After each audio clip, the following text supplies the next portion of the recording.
All RMA systems shipped from the factory, they will all undergo visual and dimensional checks. And air gauges are used for quality inspection. First, use a ring gauge to calibrate and zero the ring.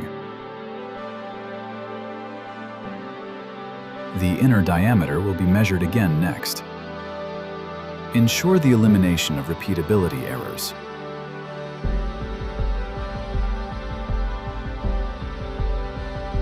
Start the installation process. Tighten the screws with moderate force.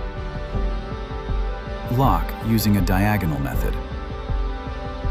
Avoid excessive tension on one side, which could lead to deformation. Use a lever gauge to detect bounce. Use a rubber mallet for initial adjustment. Observe the pointer's fluctuation range and correct it at the highest value. This ensures that the difference in vibration is within 1 micrometer. Tighten the fixing screws using a torque socket. Lock using a diagonal method. Installing collet. Tighten with a round wrench. Avoid tightening too much. Back up approximately 90 degrees. Insert the material bar into the collet. The outward extension length of the bar varies depending on the specifications of the collet. Use a lever gauge to detect sway.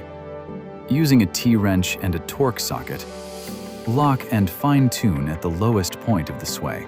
Loosen and fine-tune at the highest point of the swing. After each adjustment, release the material bar and re-clamp it to ensure repeatability.